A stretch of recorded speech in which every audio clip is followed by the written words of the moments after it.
먹는 거는 나쁜 거다. 아이고 또 먹었네 하면서 죄책감 들고, 난 왜 이렇게 맛있는 걸 좋아하지? 자괴감 들고. 근데 이게 과연 다이어트에 좋은 걸까요?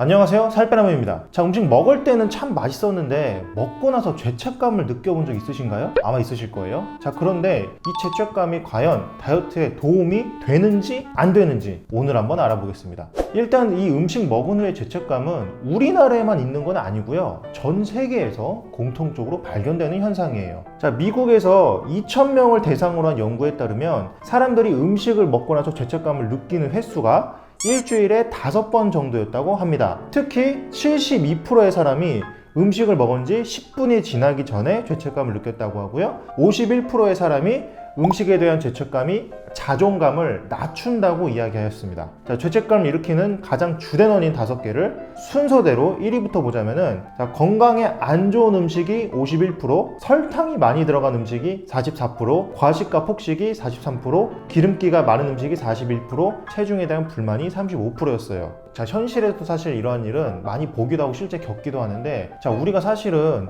음식을 먹는 건 행복한 일이기 때문에 먹고 나서는 행복하기만 해야지 부정적 감정이 일어나면 원래는 안 되거든요. 자, 그런데 이걸 먹고 나서 이거 내가 또 왜 먹었지 하는 생각도 들고, 막 소위 말하는 현저타임처럼 비슷하게 오면서 와, 또 그랬네 하는 막 그런 후회, 그런 마음들이 많이 몰려오곤 합니다.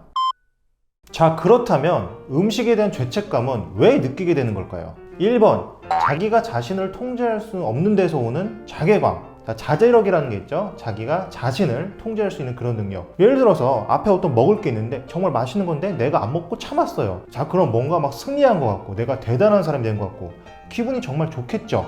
자, 그런데 반대로 못 참고 먹어버리면 어떻죠? 또 저질렀네. 정말 기분이 안 좋죠. 운동이든 공부든 뭐 경기든 뭐든 내가 지고 나면 기분이 안 좋은데, 그거를 특히 내가 내 자신에게 졌다? 뭔가 굉장히 좀 기분이 안 좋고 자기 자신이 한심한 그런 기분까지 들죠. 그게 바로 자괴감이고, 그 자괴감에서 죄책감까지 오게 됩니다.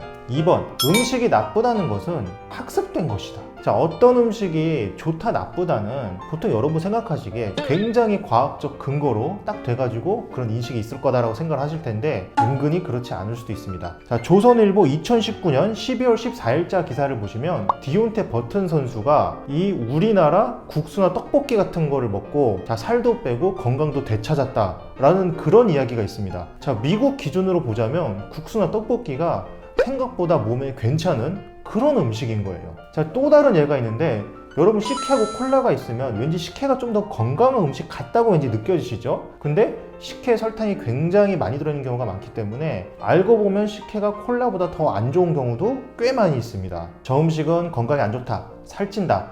자, 이런 낙인이 찍혀있는 소위 말하는 나쁜 음식을 먹으면 우리가 왠지 하면 안 되는 걸 하고 있는 것 같고, 자, 그러면서 죄책감이 들 수 있는데, 이게 실제와는 차이가 좀 있을 수 있단 말이죠. 자, 음식 자체가 좋은지 안 좋은지 진실을 잠시 제쳐두고, 일단 제쳐두고 우리의 인식이 그 음식이 나쁜지 좋은지 그거를 결정하는데 더 큰 영향을 미칠 수 있다는 겁니다. 그리고 그 음식을 나쁘게 생각하는 걸 먹게 되면 거기서 또 죄책감이 생겨나게 되는 거죠. 그런데 폭식하거나 막 그렇게 나쁜 음식만 골라서 먹는 거는 안 좋은 게 아닌가? 그렇다면 오히려 좀 죄책감을 가지고 그러는 게 맞는 거 아니야? 죄책감이 좋은 거 아닐까? 자, 그럼 한번 좀 보실게요. 1번, 초콜릿 케이크 연구. 자, 2015년도 뉴질랜드 캔터버리 대학의 연구에 따르면은 초콜릿 케이크를 죄책감과 연결시킨 사람들은 음식 조절을 더 하기 오히려 힘들어하고 과식할 확률이 오히려 더 높았다고 합니다. 자, 반대로 초콜릿 케이크가 행복과 연관이 있다고 생각한 사람들은 오히려 더 건강했고 의지력도 조금 더 높았다고 합니다. 2번, 금단의 사랑 효과. 자, 어떤 음식을 나쁜 음식으로 규정짓고 너무 참으려고 너무 생각을 안 하려고 하면 오히려 더 끌리게 돼요. 여러분의 시험 공부할 때 조금 노는 그 시간 너무 달콤하고 오히려 시험 때 노는 게 가장 재밌죠. 이게 바로 같은 효과입니다. 너무 강하게 억누를수록 오히려 반발이 있는 거죠.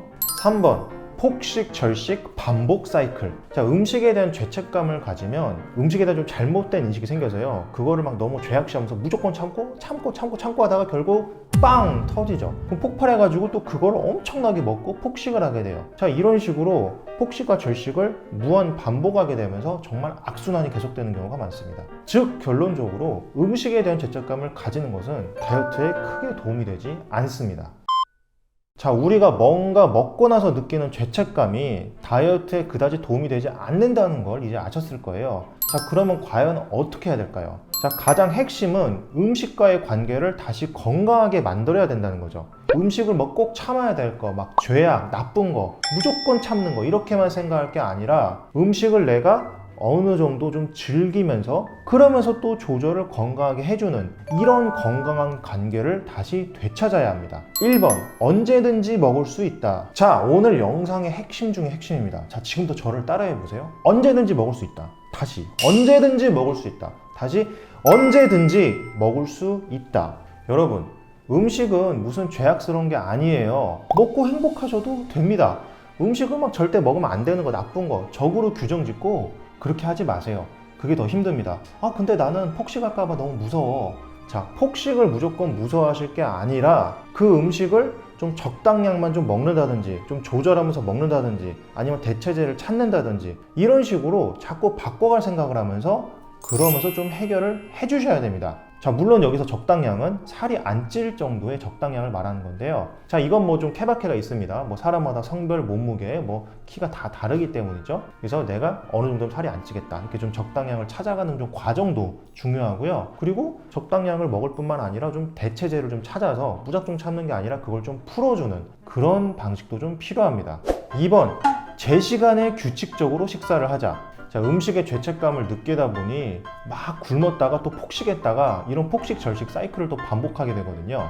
그래서 항상 제 시간에 먹어줘야 이렇게 폭식을 안 할 수가 있고요. 자, 만약 이렇게 제 시간에 끼니를 해결하지 않고 자꾸 굶다 보면은 이 가짜 식욕이 더 생기거든요. 그러면은 내 스트레스나 막 그런 거에 더 많이 휘둘리게 되고 그러면 폭식할 확률이 오히려 더 올라가게 되고 자꾸 문제가 악순환이 됩니다. 3번, 완벽한 식단보다는 약간 더 좋은 식단을 하자. 자, 죄책감을 느끼는 이유 중에 하나가 정말 완벽한 클린 다이어트 식단만 하려고 하시거든요. 그거 안 되면은 와장창 무너져서 정말 막 최악의 식단만 하시는 그런 경우가 굉장히 많아요. 자, 그러지 마시고 적절히 좀 타협할 줄을 좀 아셔야 됩니다. 만약에 내가 고탄수화물 고지방으로만 먹고 있었다면은 최소한 탄수화물 좀 많이 줄여가지고 좀 지방은 그래도 좀 먹고 있다가 다시 좀 줄인다든지 이런 식으로 좀 스마트하게 좀 타협을 해가면서 좀 줄여가는 과정이 필요한데 그게 없이 아예 굉장히 더티한 식단 아니면 아예 클린한 식단 이 둘 중에 하나만 자꾸 오가니까 문제가 되는 거예요.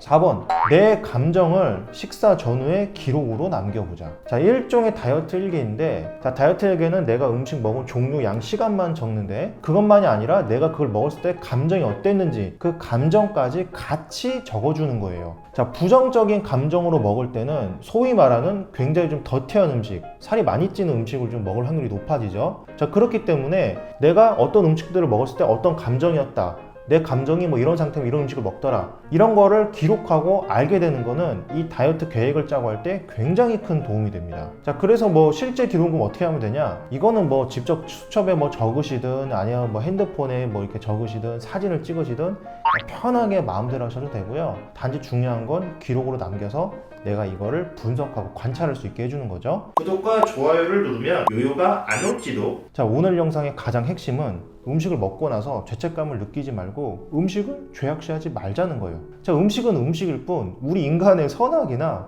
뭐 죄 이런 것과는 아무런 상관이 없습니다. 도리어 맛있는 음식을 먹으면 기뻐하는 게 당연한 거예요. 자, 여러분 옛날에 생각해 보시면 정말 어릴 때 막 4, 5살 때 초콜릿 딱 입에 넣어주면 굉장히 씩 웃으면서 엄청 행복하게 엄청 좋아하셨죠. 그거 기억나세요? 자, 그게 원래 당연한 겁니다. 그게 나쁜 게 아니에요. 자, 우리 누구나 다 그런 순간이 있었는데 그 기억을 떠올려서 우리가 다시 그 행복한 관계로 되돌아가야 됩니다. 자, 언제든지 먹을 수 있다. 언제든지 먹어도 된다. 자, 이거를 내가 주문처럼 되뇌이면서 그러면서 실제로도 조금씩 절제해서 드셔주시면 됩니다. 막 먹을 거는 무조건 참고 무조건 안 돼, 나쁜 거야 막 이렇게 하면서 하다 보면은 언젠가는 반드시 100% 터지게 되어 있고요. 그건 절대로 건강하고 건전한 게 아니라 파괴적인 그런 관계예요. 자, 물론 사람이라면 앞서 말씀드린 솔루션을 다 하셔도 약간의 좀 죄책감을 느끼거나 뭐 그런 기분이 좀 드실 수 있어요. 본능입니다. 당연한 거예요. 그럴 수는 있는데, 자, 그거 뭐 조금씩 오는 거는 그냥 좀 받아들이면서, 이 죄책감 조금 오는 거 받아들이면서도 또 할 건 하고, 이렇게 하다 보면은 반드시 다이어트 성공하실 수 있습니다. 자, 이상 여러분의 다이어트 가이드 살빼남 그리고 브로콜리였습니다. 감사합니다.